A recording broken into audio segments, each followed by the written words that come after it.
Mm,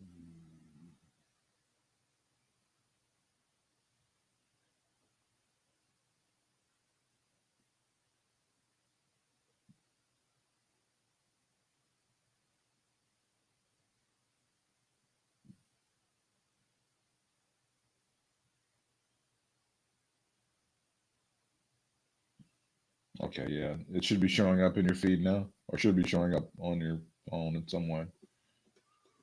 on my thing? On your thing. In the thing, with the thing.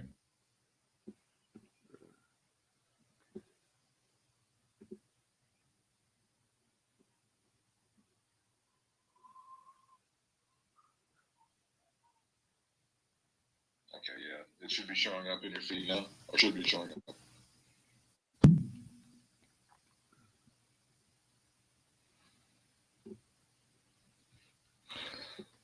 Oh, yeah.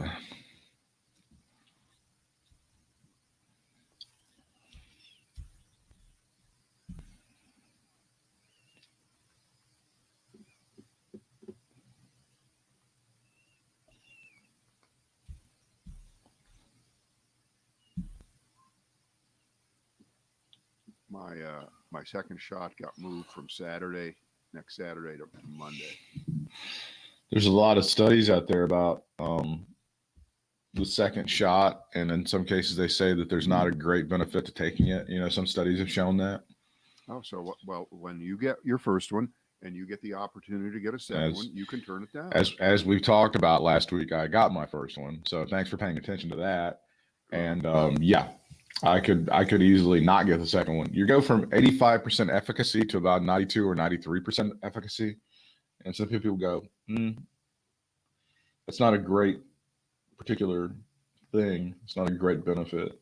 So if I said you only have a 7% more chance of dying today of a rock falling on your head, what would Not you say? exactly how it goes, but yeah, Well, I get your point. I'm not saying I'm going to turn it down. I'm just saying that there are studies that show there's not a huge difference.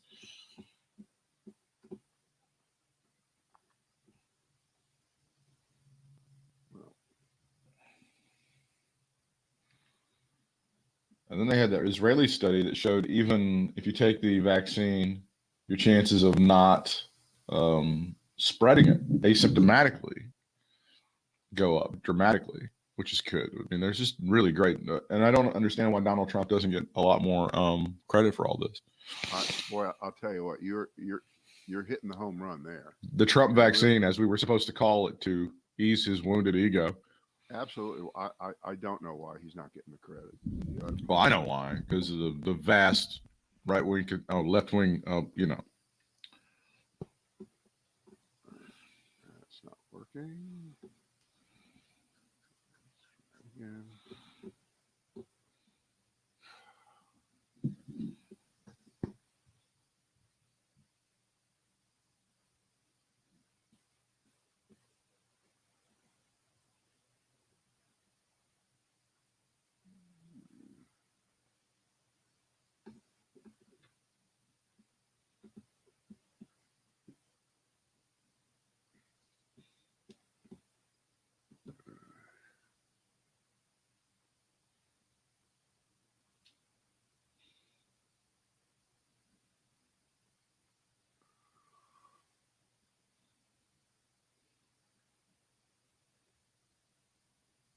You know what real success is? what's that? Success is when you're watching TV and you're just watching something and it's over and you go, well, I got to kill some time, and you tune over to the NBA, Yeah. and when you tune in and there's 11 seconds to go and it's a tie game. Mm-hmm. Okay, so you have basically That's the game. so you've saved yourself 99% of the Yeah. time in the game. Uh, it was just excellent. It was just excellent stuff. It was Brooklyn and I think the Clippers. Okay. Um,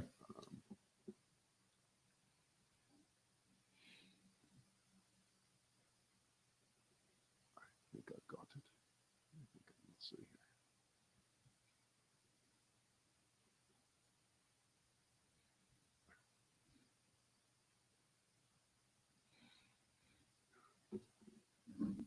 I think I don't got it.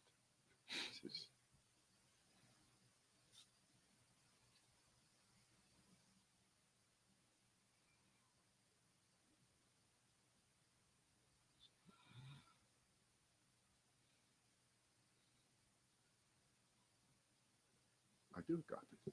All right. I do got it. All right.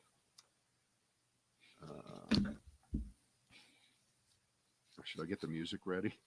Yeah, get the music ready at any given point. You can Hold on. throw it on there.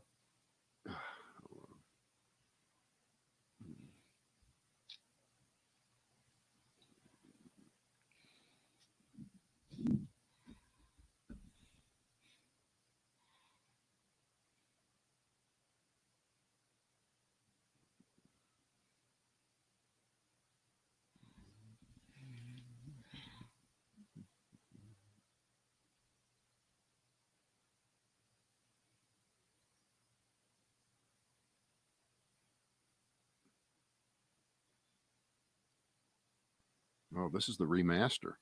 You'll really be able to tell the difference when it comes through the speaker on my phone. Absolutely. With that, that quarter of a millimeter speaker is going to. All right. Let's get it cranked up here. All right, ready? Ready. We've got the Brad and Britt cast underway, our first one for this week. We are glad you are with us. And we crunched the numbers late last week, and we found that due to the presence of one man, Little Rush, our numbers went through the roof. So we'll bring him back today. No reason not to. Little Rush, welcome to the Brad and Britt cast. Greetings and salutations from hell. It is the Excellence in Hell Network. It is I, Little Rush, from Hades, burning for all eternity. As Blue Oyster Cult said, I'm burning for you. Delighted for you to be with us, folks. It is an amazing day in hell. Today is Taco Monday, because they don't have Taco Tuesday in hell. Certainly, how was your weekend? Pretty good. Hey, Little Rush, did you get the coronavirus vaccine before you croaked last week? Of course I did. Yes, I was able to get it under the table, and I was able to get 2 shots, and it was fantastic. I loved it, and I was happy for that last little bit in my life. I was able to show white privilege. Last time. Hang on. You were the right age, and you certainly had some. Well, yes, but you shouldn't have had to have pulled any strings. Some of the libs out there would have said that there were some poor black people over in West Palm Beach that might have needed more than me. No, I am rich. I've got billions of dollars, and I'm dying. Put that thing right in my butt. And then they said, we don't shoot you in the ass. And I said, you're going to do it for me, pal. And now, down here in hell, that's one of the things they're reading back to me as part of the reason I am in hell, folks. But I wouldn't have it any other way.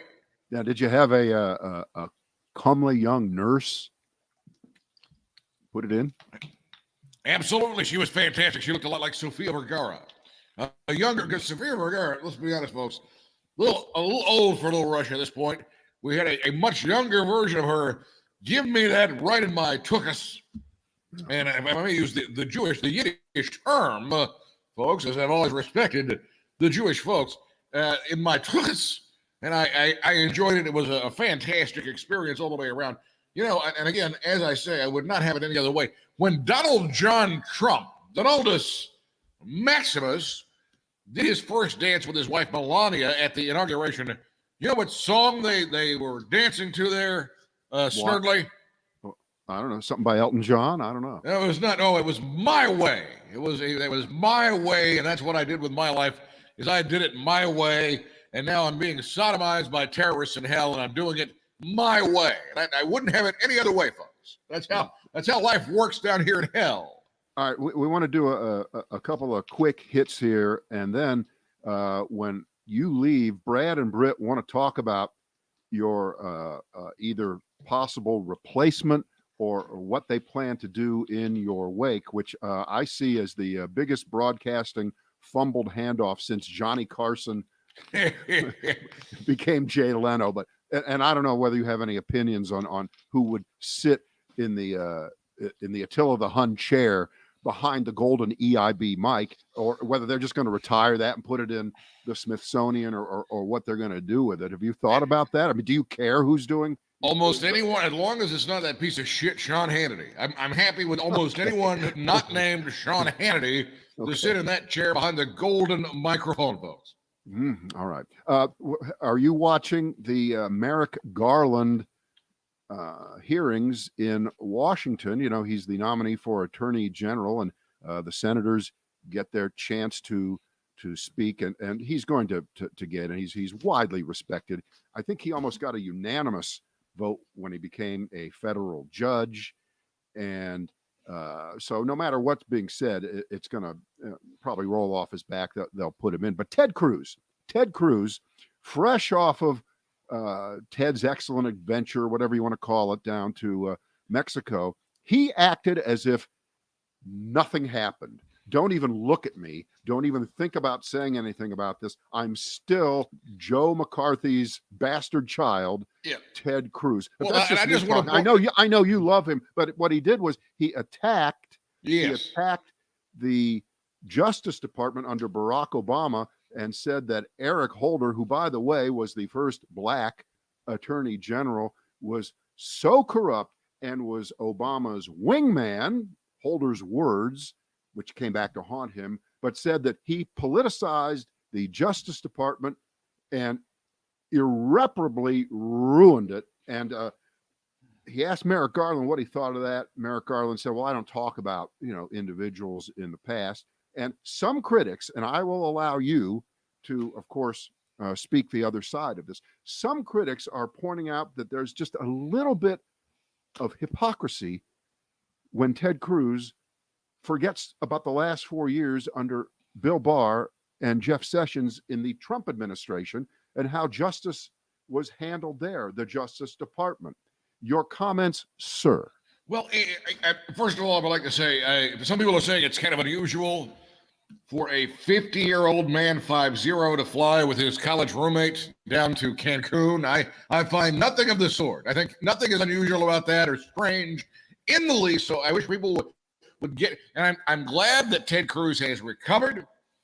And by the way, you see him giving out water over the weekend down there? That is a great guy. What do they want? They want him to throw some paper towels like Donaldus Magnus did. Maybe that would satisfy them. I don't understand. Have everyone forgot, folks?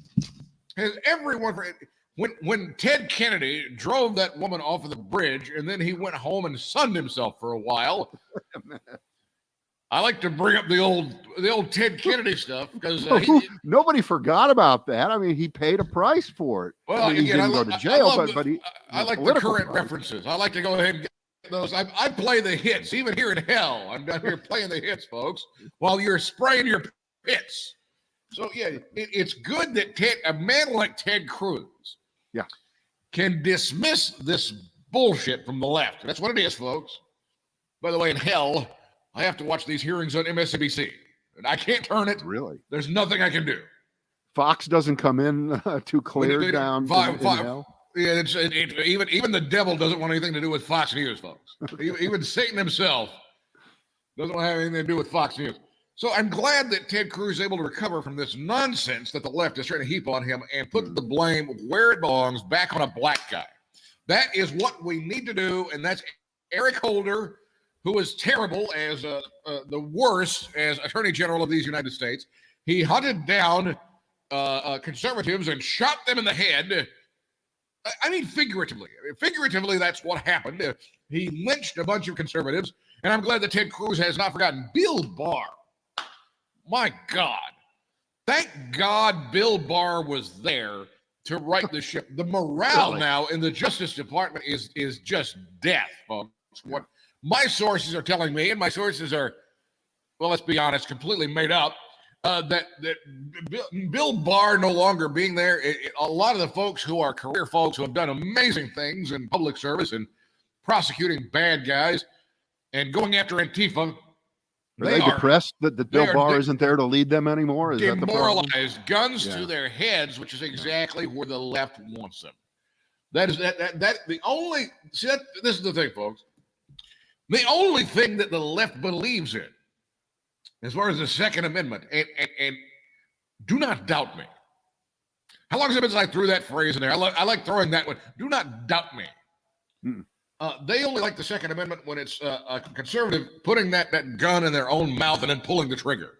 That's when they become big Second Amendment aficionados. So thank God Ted Cruz, a 50-year-old man who flies his college roommate down completely innocently with his family to Cancun, is out there telling the truth for once about Merrick Garland, who is going to kill your babies and make your children eat tacos every day of the week.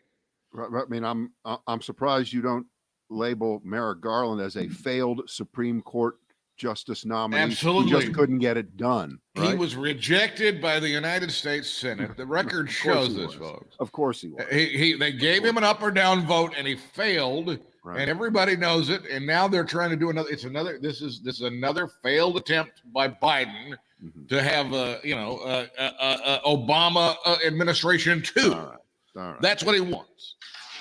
All right, that's enough of this. That'll be fine. It's good. I gotta go on. Have to go scrub the devil's toilet. Okay. Little Rush. Brought to you by LifeLock.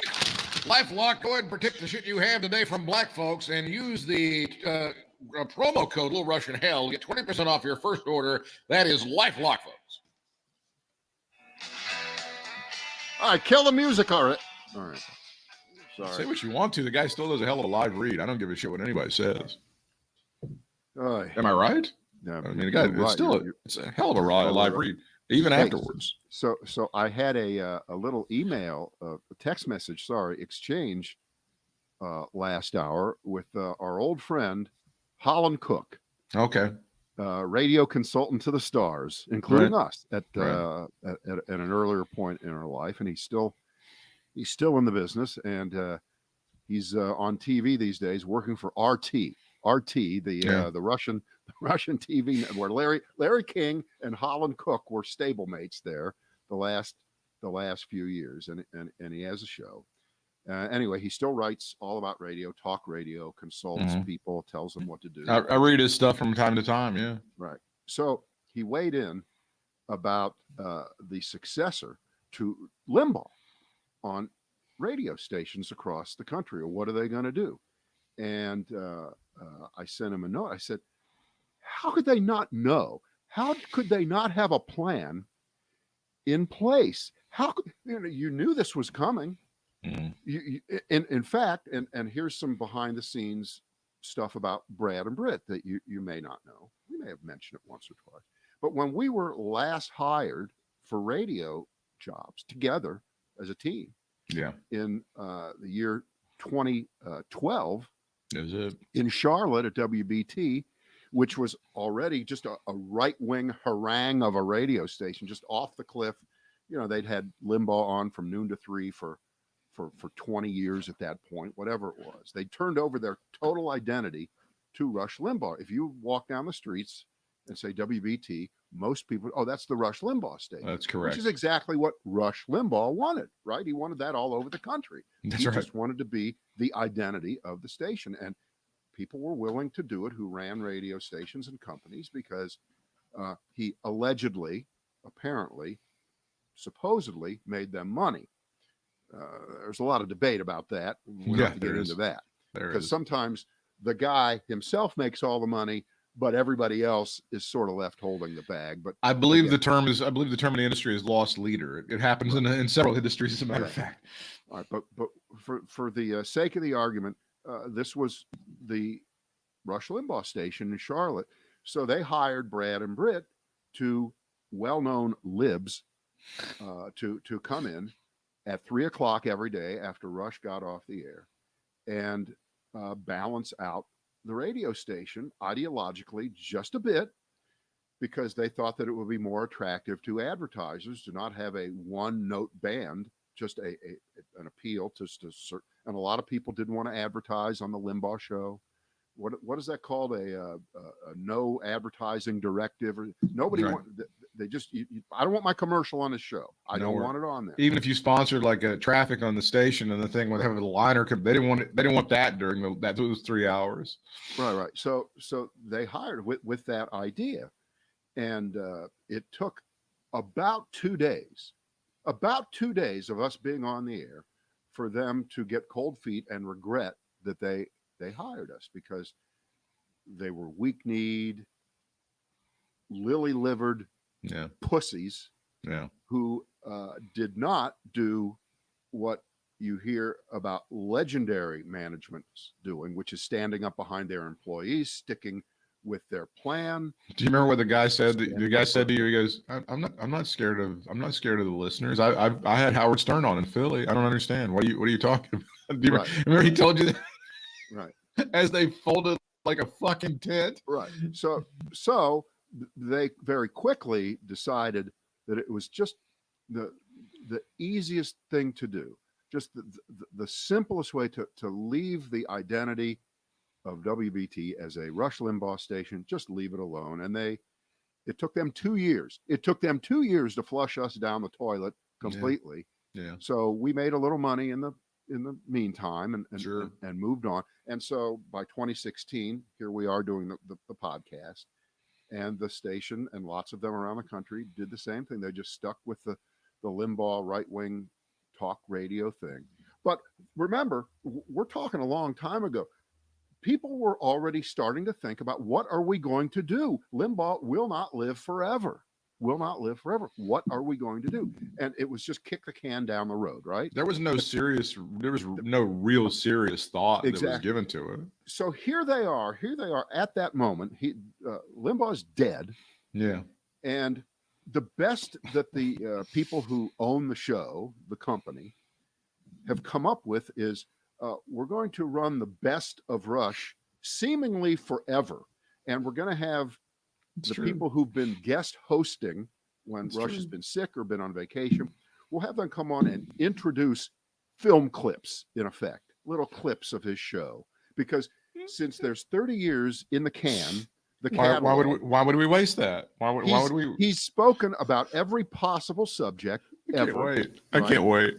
And therefore, you can come on as the narrator and say, Rush talked about raising taxes. Rush talked about, and here he is. Can we do all of it though? Here's where Rush calls a college student a slut on 500 radio stations. This is one of the greatest clips in EIB history, ladies and gentlemen. Right. So, of course, they'll get rid of all that kind of stuff. That stuff. This is where Rush makes fun of people who have died of AIDS and plays "I Know I'll Never Love This Way Again." Let's play this. This is a great Rush. They called it the day he died, and they had it on there. They called it the Rush Legacy. I think that's what they're calling it. I think they have Mr. Voice calling it the Rush Legacy. Well, here's the funny thing. It's too bad that, and I think that if you were going to use all that shit from 30 years over and over again, that's perfectly designed for channel 143 on Sirius XM, right? You just run it all the time. Like the Tom Petty channel, the Beatles channel, and you have the Rush channel. Just run the shit over and over again. And you know what? The people who like that, they would listen, and there's no. But don't you think that's going to be the subscriptions to his stupid website? They're going to keep those up forever, and they'll just have. They could just turn it into a pay for if you want to listen to that. If you met somebody and you were like, "Hey, we could be friends with this person," the person goes, "I have monthly billing that I just keep listening to the Limbaugh shit that's recorded every month." Wouldn't you say, "I can't be friends with you"? Wouldn't that be something you would say to that person? That would go on. But that being said, and by the way, the subscription model, there's no doubt they'll probably do something like that. Yeah. They don't have any kind of a deal with Sirius XM, but we're talking about what regular, old-fashioned, mostly AM radio stations want to do with that time slot. And I say to you that there's no way that it's financially or commercially viable going forward. People, the one thing that radio still has, just besides all the things that it's lost, is it's right now, it's immediate, it's this moment. And you got to give me something new every day. That was one of the secrets. It's right now, it's immediate, and it's in the moment, unless it's 6 o'clock on a Saturday night. Right. And then you're fucked. Right. That's different. I'm not talking about weekends and late nights. Yeah, I'm not talking about when shit's going to actually happen. Right. But during the week, it's got to be new. It's got to be fresh. It's got to be now. So what did Holland say? Is that the real plan? Just to play the recordings ad infinitum? He doesn't know any more than we do. But he said, this could be the worst transition since David Lee Roth succeeded Howard Stern. And they had a year and a half. Remember, they had a year and a half lead time to figure that one out. They put on, when Stern leaves commercial radio and goes to satellite, they put on David Lee Roth. That was a spectacular. Yeah, it lasted not even a year, and then I think they ended up bringing Opie and Anthony back. But you're seeing now, I mean, that's indicative of why radio is so awesome right now. Is because they have some really great people leading it. Right, but the bench is pretty thin. And that's theirs too. I mean, they never try to develop a bench because we got Rush. We don't need anybody else. We got Rush. Yeah, no, we have imitators, but they're not going to be him. Don't you feel like that scumbag worm Sean Hannity is going to try to get that noon to 3 slot? Don't you think that's like his deal? I always felt like that was. Why would he want noon to 3? Afternoon drive's more listened to than middays. Yeah, I don't know. Unless there's, and I don't, and again, it's almost like the Johnny Carson thing. I don't think there's anything that's like special that's associated with that noon to 3 real estate anymore. Like maybe somebody would have said earlier, just unless he wants to do his fake infomercial for his stupid ass Fox show a little bit earlier in the day. Well, I think you go back and remember why he was put on from noon to 3, because up until then that was considered a dead zone for talk radio, because it wasn't morning drive or afternoon drive, and he made it into something, but it was all him. And when you, just like with Donald Trump, if the Republican Party wants to tie its identity to one guy forever, good luck. But Donald Trump lost the election, so politically, in reality, he's dead, but he lives on in the minds of millions of people with some kind of lost cause dream. Rush is dead. His show is over. But the poison and the toxicity, it's going to take forever to get it out of people's systems. Well, they're not going to get rid of it. Even though he's dead, they're going to continue. Just a couple of stories before they launched those stupid ass Rush radio stations against us back in 2010. Like the night before they were getting ready to launch, he has the non-heart attack in Hawaii. Do you remember this? Mm-hmm. Which really was like some sort of cardiac episode or medical episode, but they covered it up really nicely. The night before they launched those stations in 2010, you think there weren't some people shitting their pants thinking the guy was going to die 10 years ago, 11 years, more than 10 years ago now? Well, when you bring that up, what that really tells me is, why didn't you think then he might someday die and make a plan? There was no. Because it was easier not to. Easy, exactly. It was easier to let the audience shit on us and then let us go and then continue down the right wing sewer, which eventually leads to insurrection. Right. So, oh no, oh my God, you said the WBT was responsible for the insurrection on January the 6th. Oh my God, no, the bullshit that they pump out of those stations helps poison people. They had a great article over the weekend in the Washington Post. It's one of the best things I've read in a long time about that stupid fool from Salisbury who went up to Washington, D.C. and went to that Comet Ping Pong pizzeria. Did you read that article? That was from early last week. And that's fantastic. Madison Welch is the guy's name. The guy. Were you aware of the fact that he's been out since last March? Didn't know that. Didn't have any idea. And he's keeping a very low profile apparently in his hometown of Salisbury. And he's been able to knock somebody up. So God bless him. I'm glad there's going to be a child that comes out of this whole situation. So they did a great article on that. And dear God, I mean, how many Madison Welches has WBT's bullshit inspired over the past several years, especially? How much has that happened? Of course, he drove up to Washington, D.C. thinking there were children that were being sold into sex slavery at some pizzeria. He totally bought into it. Just on a whim, he drives up there with an AK. He tries to shoot the lock off of this door thinking he's going to free children. It's just a computer room with a server in it. What a piece of garbage that guy was. I had a dream one time also when we were on the radio and I was doing the Little Rush character. I dreamed that like the people at iHeartRadio came to me and said, we want you to do and be Rush. And when he dies, we'll quietly send him away. And you just continue to do the thing forever. I think I had that dream that they were going to pay me money and like have him secretly just put out. And how helpful would that have been now? They could have fucked. And plus, toward the end, you were right. His voice sounded dreadful toward the end. I mean, sound like himself. Yeah. He was sick. He was a sick man, as they like. Even pre-cancer, it was like really terrible. It was his voice. That was what, 15 years or so, almost 20 years of no hearing. So when you talk back about in- having, yeah. but then you talk about having no plan. When they eventually, the morning show that went up against us in 2010 with Bill and Pam. Remember 2010 was like a massive Republican year. That was the Tea Party year. That was Obama's a socialist, and we got to get this black guy. So the Republicans in November roll, right? They take back the House. They're kicking ass and taking names. It's the Tea Party election. Barack Obama's a piece of shit. We're going to render this guy absolutely useless. We're going to kick his ass in 2012. They fire that morning show within, I think it was 6 or 7 days of that huge Republican revolution thing in November of that midterm election, and they had no plan for what to put on after it. They did rush reruns in Morning Drive, and so you had 6 solid hours on a station called Rush Radio. I'll grant you 6 solid hours of Rush Limbaugh programming, and we were going into the holidays. Pardon me for trampling on your parade, but I believe that's about 5 hours less than Chris and Chris are on every day on Rock 92. Boom! Come on! That's a good one. So I know they don't. I know they don't know what we're talking about in Minnesota, but I don't care. So we were going into the holidays, so you'd have old Rush, and then I think they would have Glenn Beck on from 9 to noon to give us some real fresh perspective, and then noon to 3 you'd have like another Rush rerun. Because they had no plan. They had no plan. We just got to get rid of these people. We have no plan. But then they hired a really successful morning show after that, which was gone, I think, in 4 or 5 months. Well, but I'm trying to equate the tying of your identity to one person to when that here's the Jerry Lewis telethon was the Jerry Lewis telethon, even though it was really the muscular dystrophy telethon, but everybody thought it was the Jerry Lewis telethon.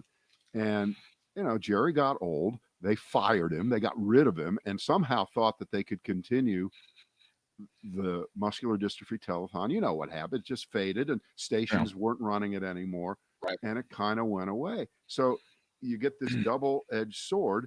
In the case of Jerry Lewis, over 30 or 40 years, he raised a couple $1 billion. So success, touchdown. It's over, and it's a little bit different than this, but they used to have like one of Rush's best friends lived in the Triangle, and because he was Rush's best friend, or one of his best friends, Bob Lee, I think the guy's name was, they would just have him on WPTF spouting right-wing bullshit. They would just have him on, like, they would have him on. So because you know him, you automatically are him. Yeah. I mean, shit, if you played golf with Donald Trump, you became like a senior level White House official. Jesus Christ, how often did that happen? How often would they have guests on CNN and go, this guy has some real insight on Donald Trump, our new president. He played golf with him for 15 years, and they would have some schmuck you never heard in your life. So yeah, they would have this Bill Lee guy on, or whatever his name was, on the Bill LeMay show, and the guy would just spout off on right-wing bullshit. The whole genesis of Lil Rush was back in 2010 when they put those stations on in Raleigh and Greensboro, and they were going hard after us. They were going so hard after us. And unfortunately, that was when... Because we were on an FM talk station that covered both the Raleigh market and pretty good. The Greensboro market. One of those big, some people might want to think, we were doing all right. Right, Britt, they call it the big stick. The big stick, when those things meant something. Now, it doesn't matter. The big stick right now, it's in my hand right here. Well, wait a minute. For those of you who are listening, I'm holding my phone. So they go, and unfortunately, that was when Mr. Limbaugh decided he was going to call like a 19-year-old girl a slut on 500 radio stations. So I said, look, I'm competing against you. If you're going to call your radio station Rush Radio, I'm going to make you fucking own that. And so that's when we went hard with that thing and tried to make him look like the clown that he is. And it was, I regret nothing. Alan writes, I have a friend who lowered a flag in his front yard half-staff for the rest of February for Rush. He is a bona fide idiot. Oh, that's just the saddest thing. Your timing is off on Sandra Fluke. That was February 12th. Oh, there was something that happened in 2010 that he was really clowning on. And we really, and when they first signed those things Steve, on. You know what? It's like trying to remember Trump outrages. Yeah. First of all, you can't remember all of them. and second of all, you can't remember them in chronological order Yeah, it's tough. because they just become one That's the other. seamless ball of shit. So that's the other thing. It's like people are, oh, the libs are big. It's a dead man. Like, we're forgetting about him twitching on camera to Michael J. Fox and making fun of Michael J. Fox, and then that slut thing, and then all the stuff about the AIDS. See, the problem is we're not forgetting about it. It's just that remember running through the whole 30 plus years was Russia's actually from a performance standpoint brilliant papering over of everything that he did that was wrong and horrible and misogynistic and racist and vicious and vile by saying things like, oh, I'm just a warm, lovable fuzzball, and lacing it with just enough what was supposedly passing for humor.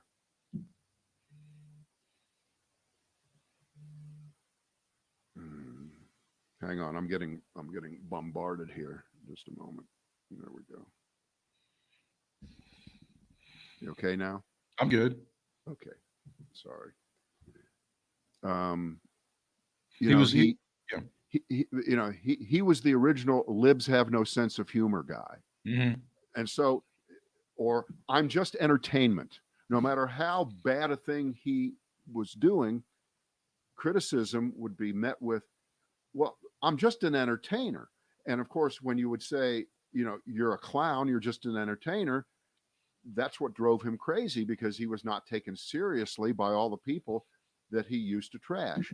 The New York Times never gave Rush Limbaugh supposedly the respect that he craved from it, although they actually did, but he pretended that they didn't. Correct. Because that was part of the shtick. That's the Donald Trump thing too. It's the grievances. It's the white guy grievances, basically. Absolutely. Yeah. Absolutely. Even though white guys have it pretty good, and rich white guys have it especially good, but those were things that happened in real life. Oh, the Supreme Court has turned on Donald John Trump yet again, Brad. All right. Rejecting a last. He's got to turn over his taxes. It's over. It's done. And now we can go into our full Rush thing, which is I told you so. See, I told you so. Because before he actually had the nomination, and people like us thought that he wouldn't actually go through with it because he would have to turn over his taxes, and then day after day, week after week, month after month, year after year, that was the benchmark. That was the bottom line. That was what could never be crossed. You're never going to see my taxes. And we realized that was proof that he had done something so illegal, was connected financially in some way that would be revealed on his taxes so badly that it would kill him as a candidate. Nothing else did, but that would have. So he never turned them over, and then lied and said, when I'm president, I'll show you my taxes. Of course I will. And he lied and lied and lied and lied and did everything to not show his taxes through the whole 4 years. And the tap dance worked. He never did have to show them. And then remember, one of the arguments was, you can't make me do it. I'm president. You can't force. And that went so far. Supreme Court said no about a year ago. And then he refiled it with different excuses. And it got back to the Supreme Court this time. And they said, no, no, no, no. What the lower court said is right. You got to turn over your taxes. Forget it. It's over, Don.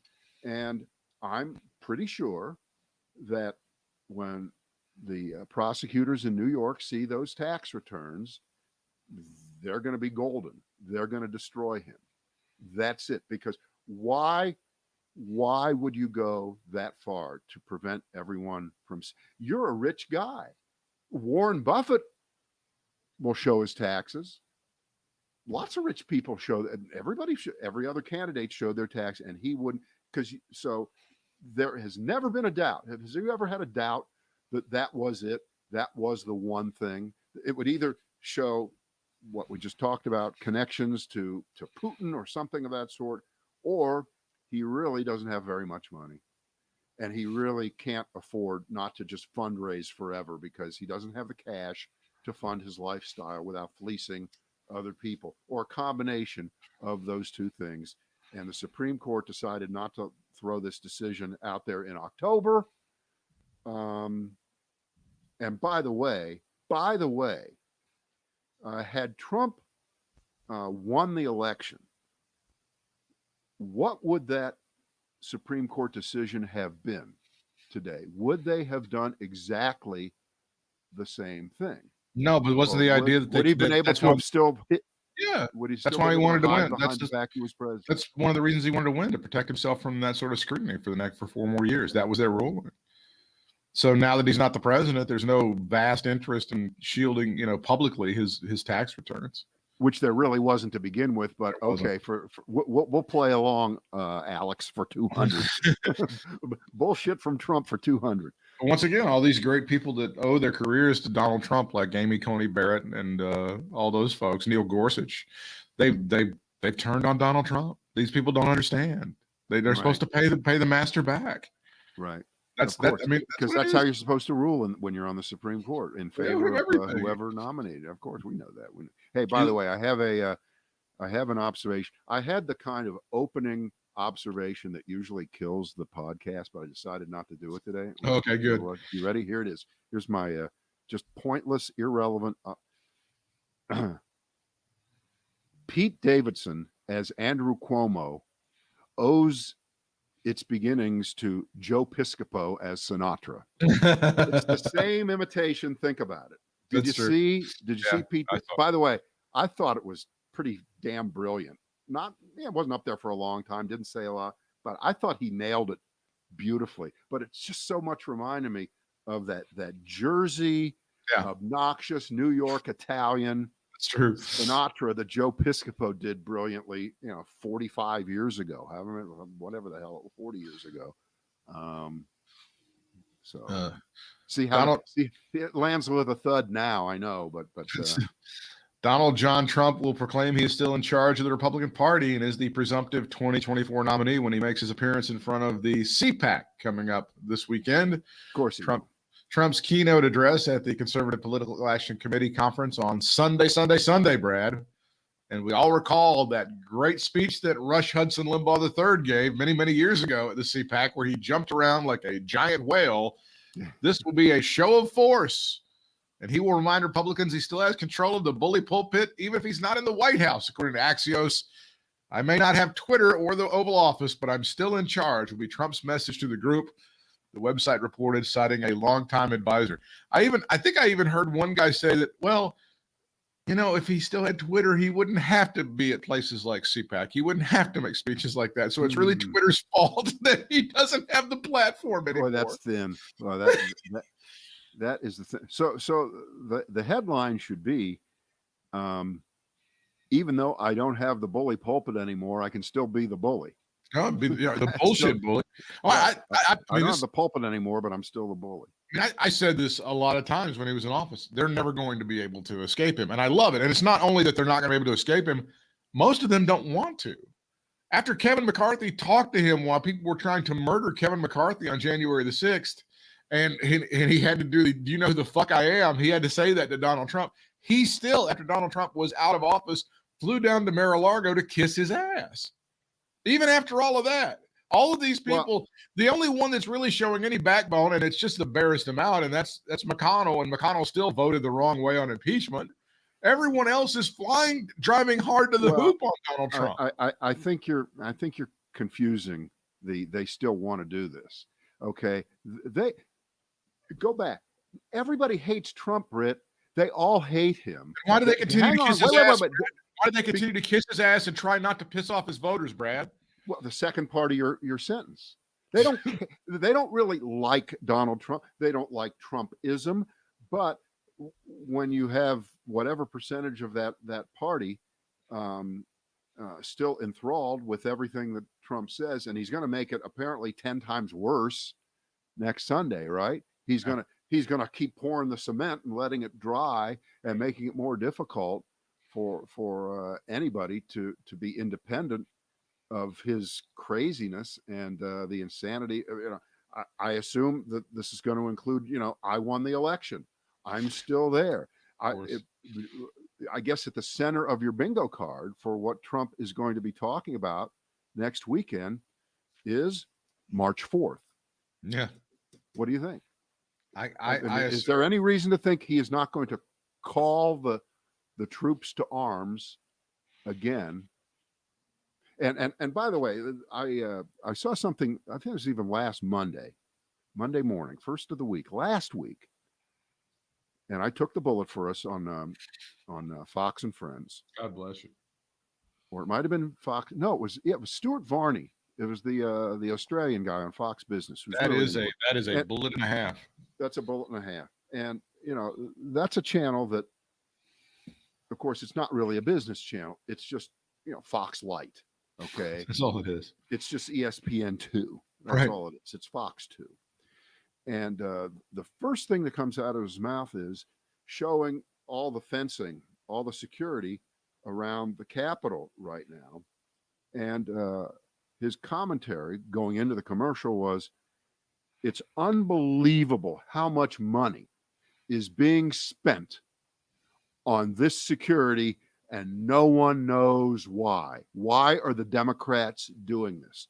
Bang. That's the serious introduction to whatever's coming up after the commercial. The motive of the comment, what's behind the comment, is that the Democrats just out of whole cloth, out of left field, decided it would be a great idea to put some beautiful high-tech fencing all around the White House with 25,000 troops stationed in Washington almost indefinitely through the fall. This was their idea because they hate America that much. Okay. That is the angle that Fox was pushing.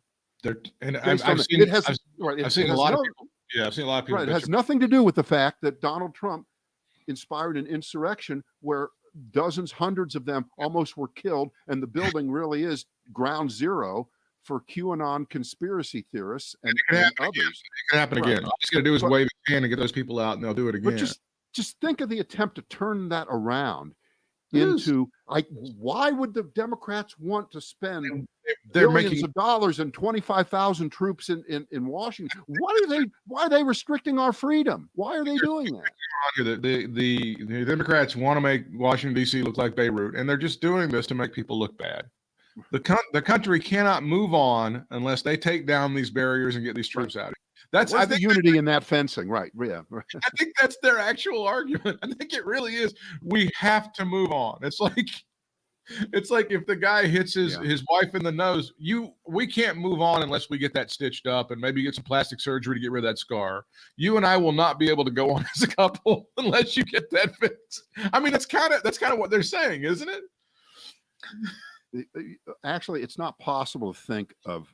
It's too stupid of an analogy that's equivalent to that right now, because do we even have to say it? I guess we do. The only reason there's lots of high fencing around the Capitol and 25,000 troops is because there was an attack on the Capitol January 6th, blah, blah, blah, on and on. It's not because the Democrats went into a room and said, how can we make the Capitol of Washington, D.C. look more beautiful? Let's put up a fence and restrict people's movement. And put troops all over Washington. Now, that's really not the truth, but so much for fact checking now, right? Exactly. Joe Biden, tear down this wall. That's gonna be. I've seen Matt Gaetz cry about this. I've seen all of these people cry about it. And you're like, this isn't over. I'm sorry, this is not over. We are kind of aware of what he's doing. And as the Republicans are afraid of his voters coming out in mass, several of them are afraid that if they come out against Donald Trump, they will die and their families will be murdered. He still has dominion over these people who are the violent insurrectionists. And to act otherwise is completely ignorant of exactly what happened on January the 6th. They're trying to dismiss this so much. Right.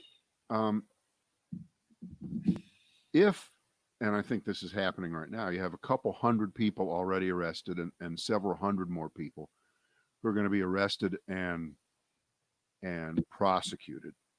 And you do have a lot of people who were arrested who are just pissing in their pants. They are so, at least publicly, embarrassed and shamed about what they were doing. I don't know what I was thinking. All right. Right.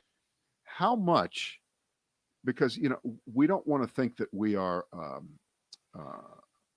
dealing with something equivalent to ISIS. All right. Where just because you knock off the leader, there's 5 more ready to take their place. Exactly. I don't think these groups are kind of like that.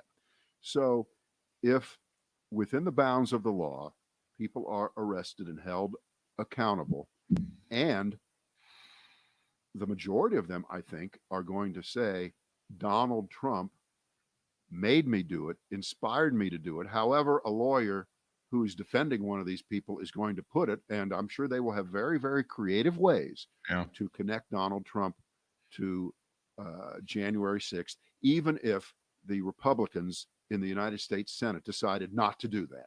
Just because they didn't do that in enough numbers to convict Trump, that doesn't mean that everybody whose life and livelihood and ability to be in society, which is in jeopardy if they go to jail and get convicted for this, that doesn't mean they're not going to hold Donald Trump responsible for this. So when that happens, is there at least a tamping down of the overt violence that we saw? Does it go underground? Does it take new forms? Do new groups start to exist? If lawsuits are filed, a la the KKK that was done years ago, right? And the head of the Justice Department is Merrick Garland, who prosecuted after the Oklahoma City bombings. He knows how to do this shit. Right. If those groups are put out of business because they can't pay the $3 billion judgment against them, they don't exist anymore. Does that tamp it down, or does it make it worse? And if it's going to make it worse, then what would be the answer? Oh, let's just forget about it. Let's move on. The Fox News is right. Forget about it. It was a one-day thing, and we all said it was a bad thing that was done. Let's just move on. We can't do that. We can't do that. So what will the meeting out of real American justice mean to what happened? And when you connect that back to Trump, what does that mean? I don't know. These are rhetorical questions. I don't expect any person to have the answer right now. But those people, the threat is not gone. Even as much, they continue to arrest these people and stuff. We had in our area a woman who used to be married to the police chief in High Point. She was arrested for going up there and fomenting insurrection. But the threat's not there. That's why you still need the security and the stuff. And I'm really sorry that fucks up your view, Matt Gaetz, of the plaza. I'm really sorry about that, but some people nearly died on January the 6th. Some people did die on January the 6th. Some lawmakers who were like yourself nearly died on January the 6th because some people wanted to overthrow our government with violence. And until you guys admit that, until you guys know what that's all about and take it seriously, yeah, the stuff has to stay up there. I'm really, really sorry. Just in closing here, I just want you to think, how horrible, how craven an individual must you be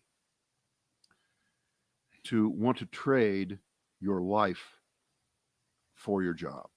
Yeah. Because that's what these people were essentially saying, and what they are saying, and what Republicans who voted to acquit Trump are saying, that supposedly I will be able to continue to be a senator or a congressperson. That's right. If I pretend and ignore that my life was threatened by these people who are in our country, led by a person who is in Florida right now. I'm going to pretend that didn't happen, and I'm just going to go right back to work tomorrow as if nothing happened. Right. I don't know. I liked some of the jobs I've had over the years. You had too, but I would not be able to function working side by side with someone who threatened to kill me. Right. I couldn't do it. No way. I couldn't pretend that they didn't do that. Yeah. I couldn't pretend it wasn't said. Right. So I don't know how you get by. I don't know how you put it in the past. And I'm sure, by the way, when the anniversary of this thing comes up next January, they're they're making too much of a deal about this. Oh my God, would they just get over it? I mean, I'm sure there's going to be like that too, right? Yeah. Sadly. All right. We're spent for the day. Little Rush back tomorrow. We'll see you then.